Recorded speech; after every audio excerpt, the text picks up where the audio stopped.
Back in.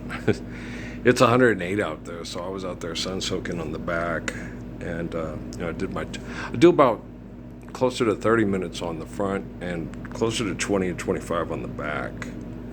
Because I just don't like laying on my stomach that long. But it helps. It helps. If you get it front and back, it helps get the crap to process through your shins, and a lot of the stuff with the melanoma. It's your body trying to process toxins and get out through weak points. Like McCain had it in his ears and stuff, and it'll go for you go out in the sun to get the toxins out of the body. It'll go for the weakest spots, and they keep rebooting the toxins. So no, my ears seem pretty okay right now. I think they'll be fine. Especially with technology being to isolate, contain, and do robotics to terminate people that are still doing this to me. Not what I wanted, but that'll do, pig. That'll do. Me, I'm Grace's good shepherd. Let's all just use this technology to share the truth of the Lord's Prayer and love one another. I don't want a lot of attention from everybody. I just want attention from the people that need my attention. And it's hard. Willow Offgood, Willow, she did the singing last night, and there were parts of it where it's like, oh, that's good, and then other parts it's like you're trying to sound too original. Just relax, have fun, and be you. You don't need to sell albums, and you don't need to raise money. You just need to be Willow. And women, I had that with Angie Bass. I love a lot of people that they don't like to come in here because women that conceive themselves as influential and powerful, they like to tell you what to do. And this mind, I'm the Ark of the Covenant for a reason. Baby, don't be looking in my mind, because I'm very honest, and that's why I'm the Messiah. I'm truthful and I'm honest. And when it comes to opinions, like with Steffi, would you like it when it was short as well? Don't ask me. You look beautiful. Well, did you like it better when I had it long or short? Well, I actually kind of preferred you have hair, but you still look beautiful. If that's comfortable for you and that's the way you like it, then that's why I like it. But you liked the hair better. Yeah, but that don't ask, you don't sit there and say, what'd you like better? You sit there and say, how do I look? You don't sit there and ask, you don't ask, somebody's opinion after you've done something. You just say, as far as, how do, I like this. And you go, okay, well, that's good. I'm glad you like it. You're as beautiful as ever. I'm not lying to you. But don't ask me, did you like it better when your hair was? Yeah, I liked it better when you had more hair. But, you didn't ask me. And I don't want you to do things to try to please me. If it's difficult or uncomfortable and hard to do your hair, you ain't Madam C.J. Walker. You ain't got $1 million to do your hair, and it's more comfortable for you to shave it off, then shave it off. If you want to grow it back later and do things with it, then do that. But do what makes you comfortable and happy. I always used to tell my wives, as long as you're healthy and happy, that's all that mattered to me, right? And and that's just the way I is, and stuff. And well, Jeff Foxworthy, women, I wish I knew what they were thinking. If you knew what you were thinking, you'd never stop slapping us. And that's not true. That's not true. No, I have women, when they talk about sex to me, Michelle was that way. And you see, if that guy's guy like that, I'd rather have sex with her than him, And I'm like, no, there ain't never no time, no way, no how. I'd rather have sex with him than her. That's just the way I am. And it's like, if I can't have sex with her, I'll talk her through it. And that's just me. No. There ain't that much lonely in cell block 9 in the world. No, I'm not gonna pretend. Not even good hamburger from the best looking prostitute in Phoenix or on Sunset Boulevard. No.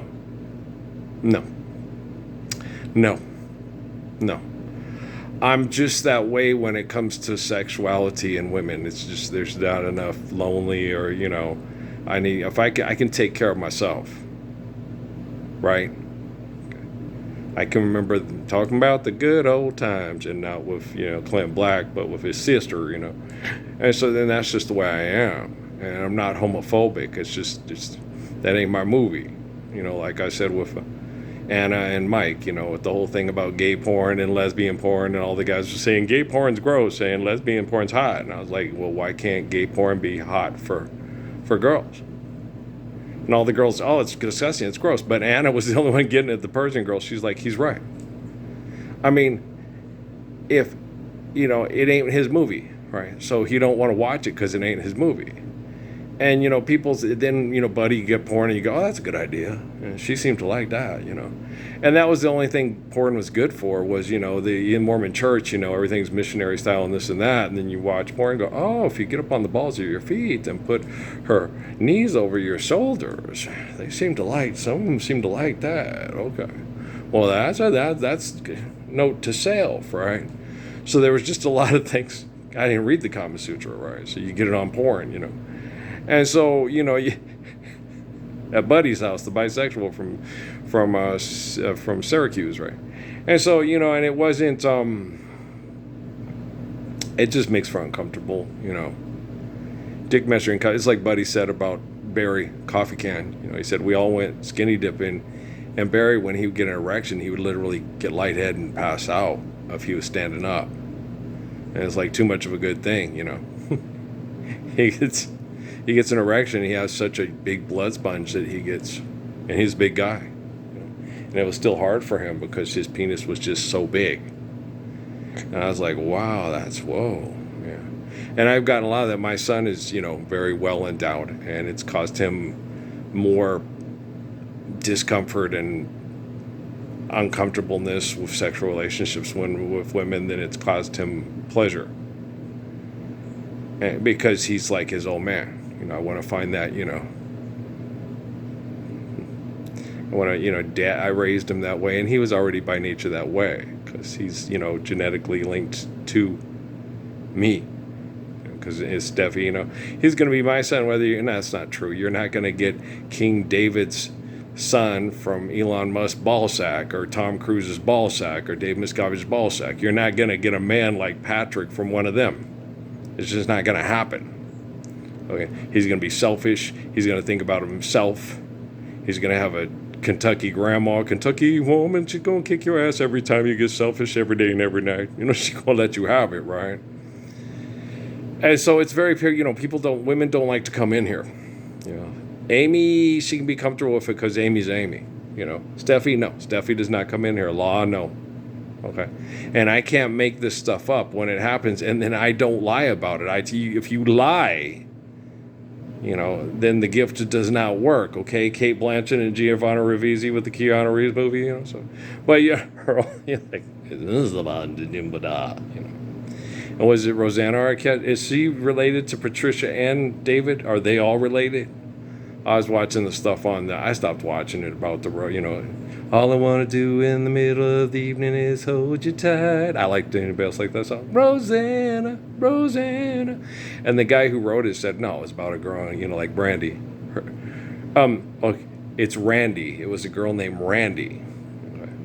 He changed it to Brandy because, in the port in Western Bay, it'd be more Brandy if it was a woman.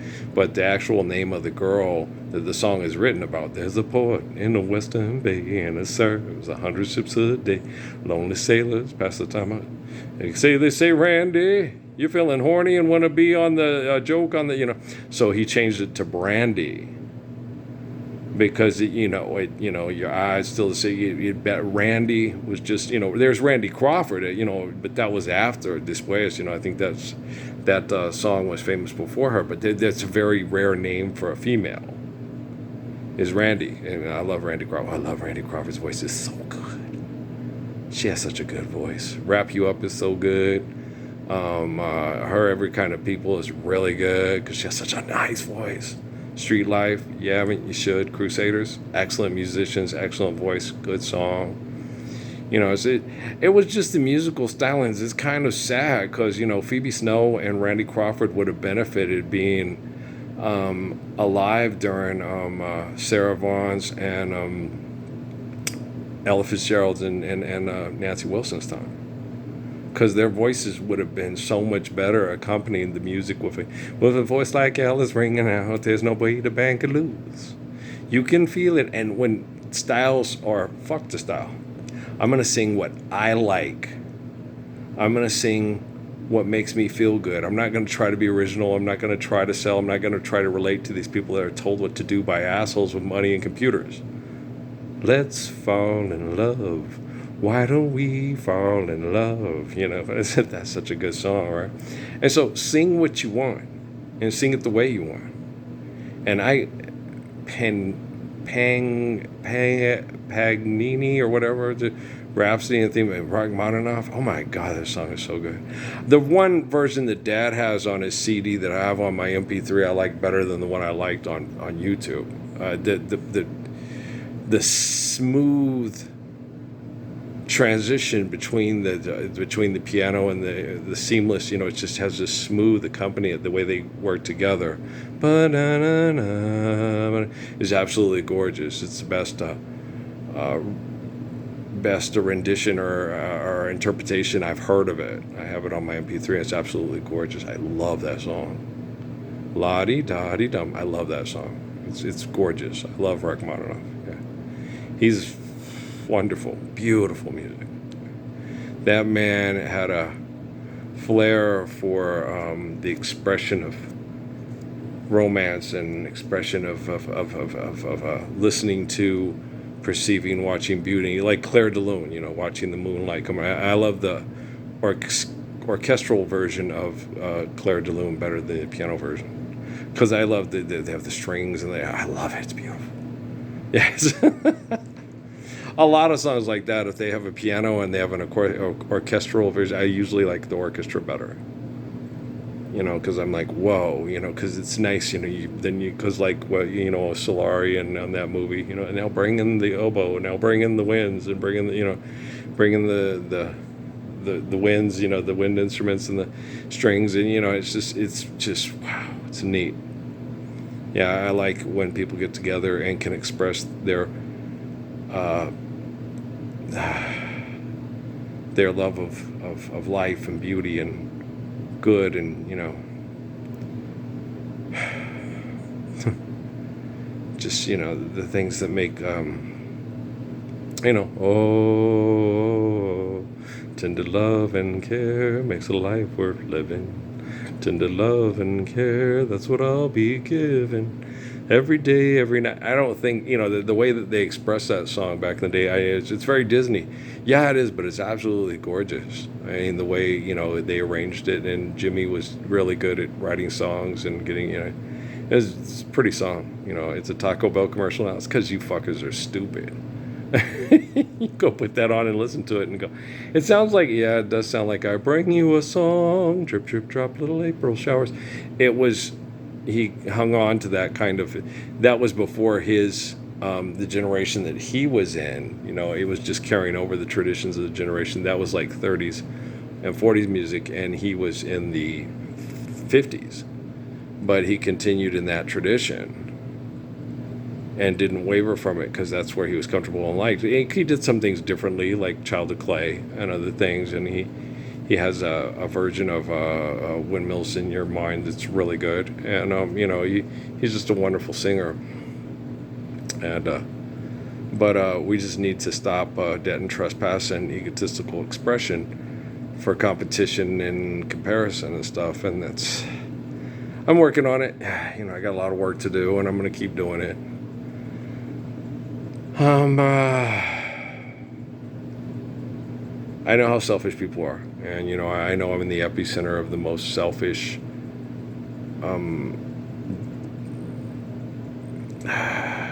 jealous? No, I wouldn't say that the assholes that are selfish here that abuse me are jealous of me. I think they have this egotistical projection that they should be the epicenter of the universe because they're selfish fucking cows. I don't think it has anything to do with jealousy. I think it just has to do with, you know, I should be the focal point of everybody's attention because I'm so intelligent, I work so hard, and I'm so fucking great. And he gets all the attention.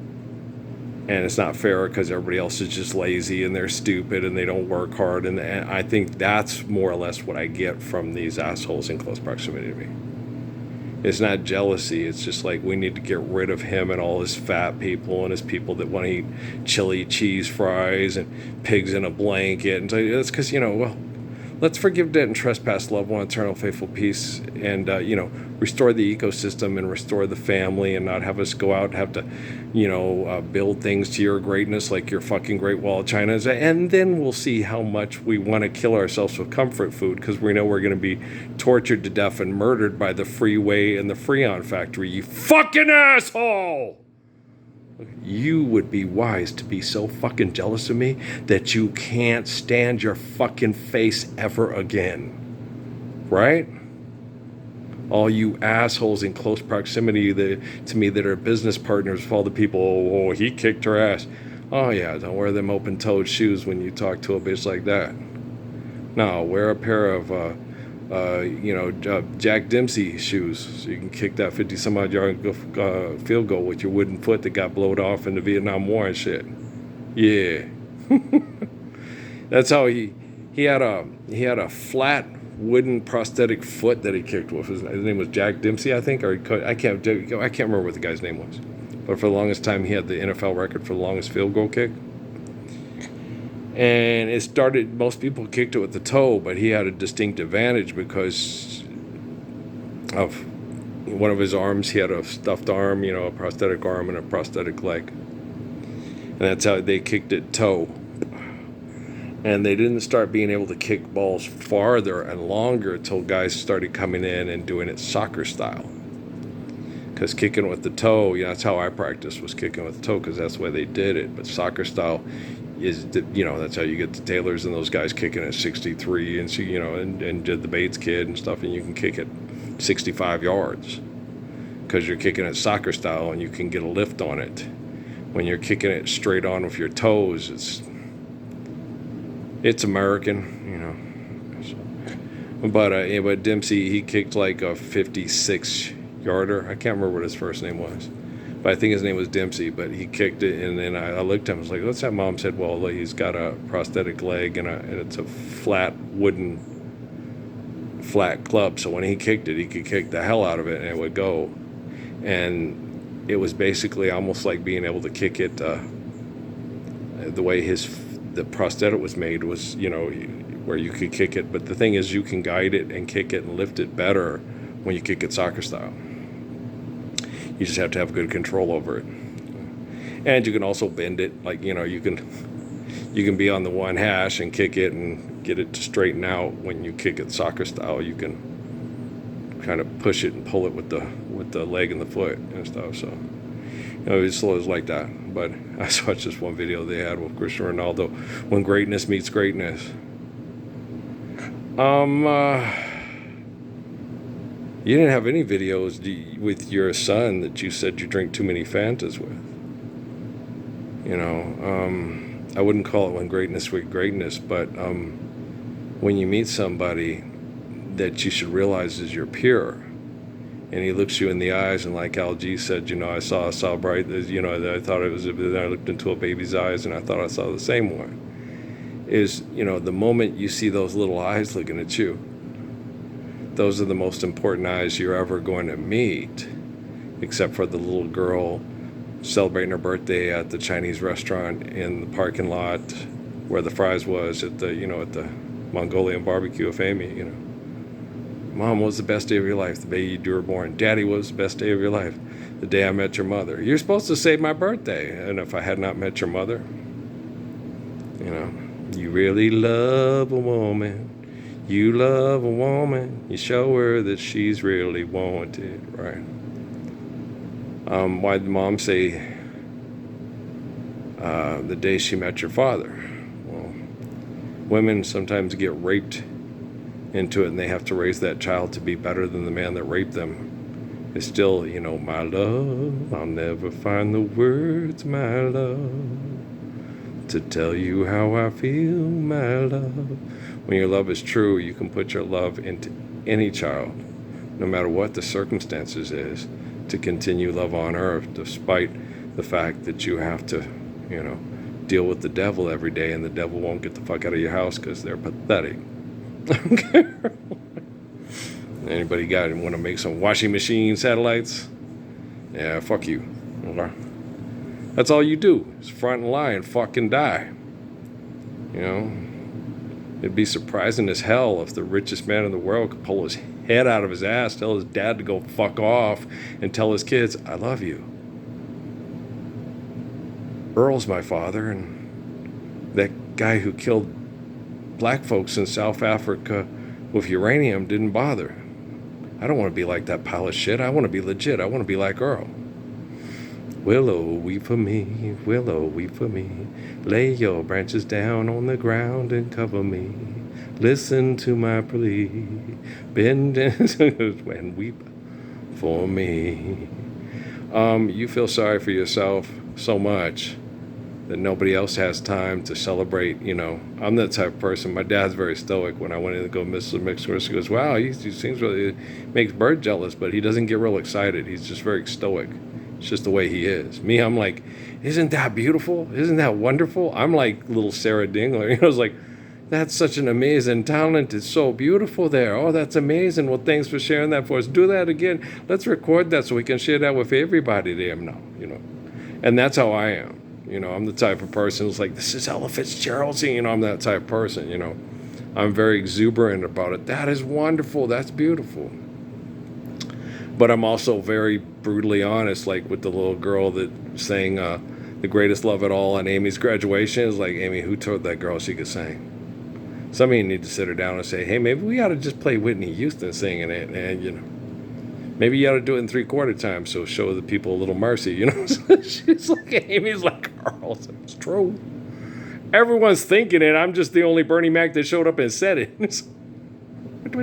She's like that. I know she's the headmaster's daughter. It's obvious. That's the only reason why people let her sing at the graduation. But the thing about it is someone should have sat down and said, catch a falling stars, and let Ricky sing. I'm a traveling man, made a lot of stops all over the world and in every port I think my favorite song of his is, well, hello, Mary Lou. Goodbye, heart, sweet Mary Lou. I'm so in love with you. That's my favorite Ricky Nelson song is Hello, Mary Lou. Well, hello, Mary Lou. Goodbye, heart. Didn't he sing that one? I think he did. I don't know for sure. I didn't watch The Adventures of Ozzie and Harriet. I saw some reruns and shit, but that was about it. Sitcom that could sing with the Ralph Carter, he put out like 3 albums. Yeah, I was pretty impressed when he did When You're Young and in Love. Although many teardrops are bound to fall, true love conquers all. I was like, Ralph can sing good, man. Ralph's a good singer. Yeah, he is. You know, so I was impressed with that. You know, and I will say that, you know, that's good. You know, you can sing, you know. And you gotta be that way with people and shit. I watched the thing with Shaq with Sade. And he was not standing up to be polite to the folks behind him. And she called him on it and said, you didn't stand up, you know. And he's like, I don't know if he... Of me, I was him. I would have tried to find a way to get backstage and say, it's me, Shaq. And I wasn't... I'm sorry. I know that when I stand up, people have trouble seeing you. And you were so pretty. I wanted them to be able to stand up and cheer and see you. And I didn't want them to see the back of my big head. And, you know, I could see you, I was in the front. And so I could see you all show and go, wow, she's so pretty and she sings so lovely. And I was not trying to be rude to you. I was trying to be polite to the others behind me. So I'm very sorry if I offended on you, Miss Helen. Okay. That's what I would have said. I would have made sure. I would have wrote her a note, a letter. I would have got somebody, I would have, you know.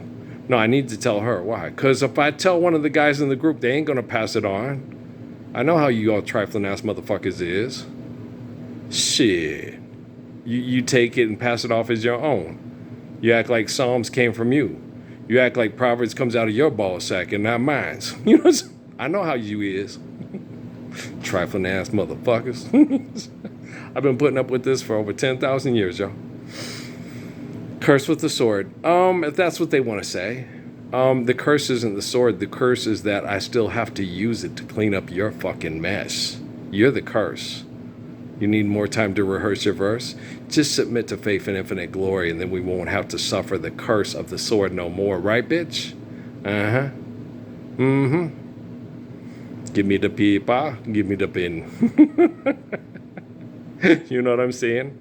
Okay, okay. So, I'm tired of this shit, and I don't know why y'all's isn't, but I think it's just because, brain chemical addicts, if they could fix themselves, they would. That's why they need the Lord to do it. Now, as the Lord.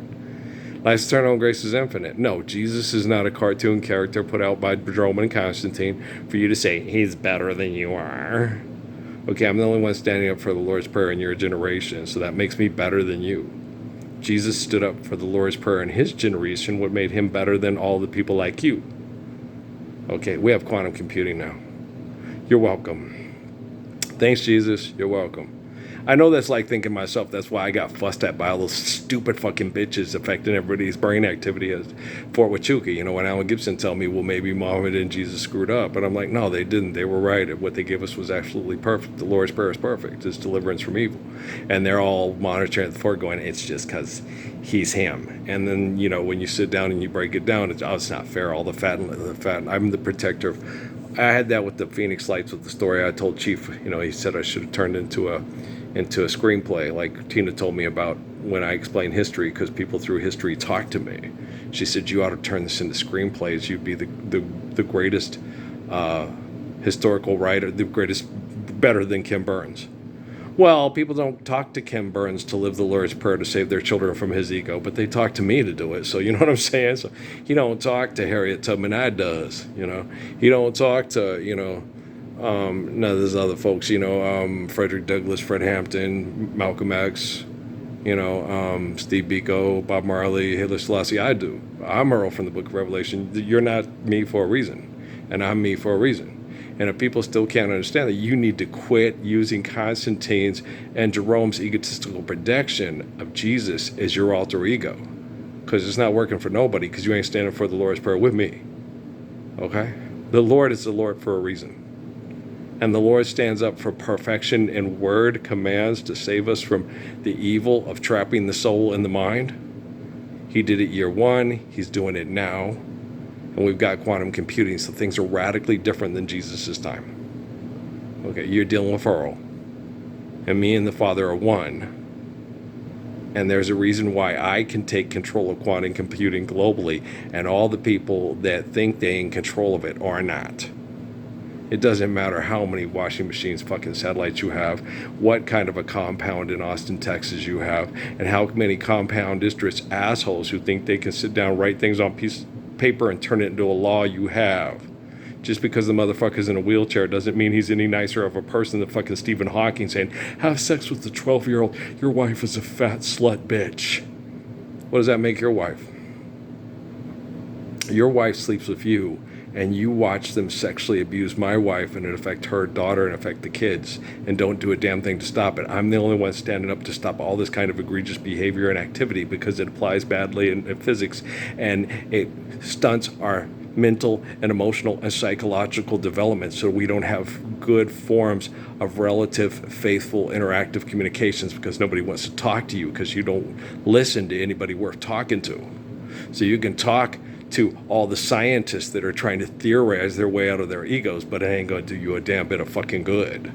I don't know who all those guys that fucking they talk about on the, he defecates this guy and does that guy and everything. I didn't know who Madame Curry was. I didn't know who she was. Even when I heard the Donna Summer song, I had no idea Curry. Who's that? I didn't know who Van Helga was. I knew who Gershwin was. Okay, and Rembrandt. I knew who Rembrandt and Gershwin was. I did not know who Van Helga was, and Curry. I found that out later on The Big Bang Theory. Oh, so that's theory with Curry. It's this crazy lady married to a French dude that killed herself from radiation poisoning in the name of science. So I wouldn't want to talk to. She's different than Ginsburg. Ginsburg is an egotistical bitch who thinks she can invent laws that transcend the faith of Solomon. Curie thinks Solomon and Abraham are just comic book characters that don't apply in physics and are irrational and don't make any sense. It's like you went and read the book and forgive debt and trespass, love one, eternal, faithful peace. and you didn't understand the implications of physics of that you can't invent something and turn that into the truth of your essence of creation, that you live through giving the gifts of creation through sexual procreation and honoring those as holy covenants from the laws of creation provided to see. You can't, and none of this stuff applies in physics to you because a bunch of assholes told it into comic book sales at Comic-Con. Okay, what about the Arms of Steel trying to catch Lois Lane? Well, he's supposed to think Madame Curie is the best screensaver in the history of screensavers, right? I wouldn't want to look at that bitch's face for a single day because it talks. Like the whole thing, who could be with this face all day? And well, eventually that face talks, right? You know it. Yeah, you know it. That's the Ghostbusters song, right? I like that one by Bobby Brown. I guess we're gonna have to take control. I like that one. My prerogative, I liked Ronnie a little better. And my favorite Bobby Brown song is where he does leads for, is Ray Parker Jr. Mr. Telephone Man, there's something wrong with my line. When I dial my baby's number, I get a click every time. There's some strange man on the telephone. Keeps telling me my baby ain't home. She ain't got no party line. Situation blowing my mind. Right? Because he wrote songs for, honey, I'll always love you. I promise I'll always love you. So he wrote a lot. Jack said upon the hill. So he wrote lots of songs for groups that have different, Jack and Jill. Why do you think Jack run? You can't change that. Can't change my love, girl. Right. So it worked. He just used that one for New Edition. Yeah. And so is it Mike who says some strange man is on the telephone, keep telling me my baby ain't home. She ain't got no party line. Switch waist, man. Oh baby, I can't take it no more. Yeah, that's my favorite, is the Ray Parker Jr. song. That's my favorite song on that album, I think. I do like Marianne. That's a nice one. Marianne, I will be. That's a nice song. It's a nice song. It's cute. It's very cute and very lovely. And Marianne, what's the other song on that? My Secret is all right. Ooh, did the trouble take it? My Secret, and the other one I liked was, of course, the first hit. Cool. Ronnie, Bobby, Vicky, and Mike. If I like the girl, who cares who you like? Yeah, what was that one? Cool it now, slow it down. They from Boston, right? I think they from Massachusetts. I don't know for sure. Don't quote me, boy, because I ain't said shit. But I love y'all. So don't worry about, getting what you think is your respect and your properties. You ain't living the Lord's Prayer. So all you deserve is to get your ass kicked till you stand up to do so. All right, love y'all. All right, peace out.